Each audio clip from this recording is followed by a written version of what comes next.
Brake মাৰ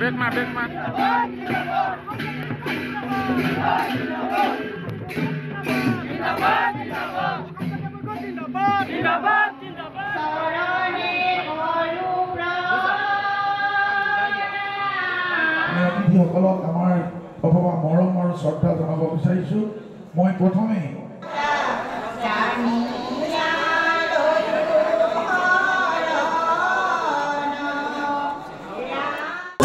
অসম জাতীয় পৰিষদৰ চৰাইদেউ জিলা সমিতিৰ উদ্যোগত আজি আমাৰ দলৰ কৰ্মী সভা অনুষ্ঠিত হৈছে। সাম্প্ৰতিক আমাৰ দলৰ যিটো সংগঠনৰ ভেটি শক্তিশালী কৰিবৰ কাৰণে আমি বিভিন্ন ধৰণৰ পৰিকল্পনা হাতত লৈছোঁ আৰু তাৰ অংশস্বৰূপে প্ৰতিখন জিলাতে জিলা পৰ্যায়ত প্ৰথমে আমাৰ এনেকৈ সাংগঠনিক সভা বা কৰ্মী সভা অনুষ্ঠিত হ'ব।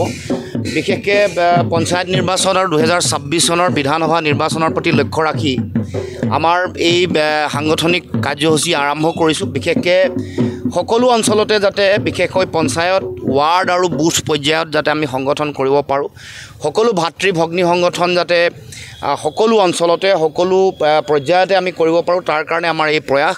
গতিকে আমাৰ আহি থাকিব লগা দিনসমূহত আমি বিভিন্ন ধৰণৰ কাৰ্যসূচী আৰু থাকিব, বিশেষকৈ সাংগঠনিক কৰ্মশালা, প্ৰশিক্ষণ, তাৰ উপৰিও আন বিভিন্ন ধৰণেৰে আমাৰ দলৰ কৰ্মকৰ্তাসকলক শক্তিশালী কৰিবৰ কাৰণে আমি এটা পৰিকল্পনা প্ৰস্তুত কৰিছোঁ, এটা ভিজন আমি দলে তৈয়াৰ কৰিছোঁ। আৰু তাৰ ভিত্তিত যোৱাকালি ডিগবৈত হৈ গৈছে, ডিগবৈ সমষ্টি সমিতিয়ে তেওঁলোকৰ কেইবাখনো পঞ্চায়তক লৈ তেনেকৈ কৰ্মী সভা অনুষ্ঠিত কৰিছে। গতিকে লক্ষ্য আমাৰ আহি থাকিব লগা দিনসমূহত পঞ্চায়ত নিৰ্বাচন আৰু 26ৰ বিধানসভা নিৰ্বাচন।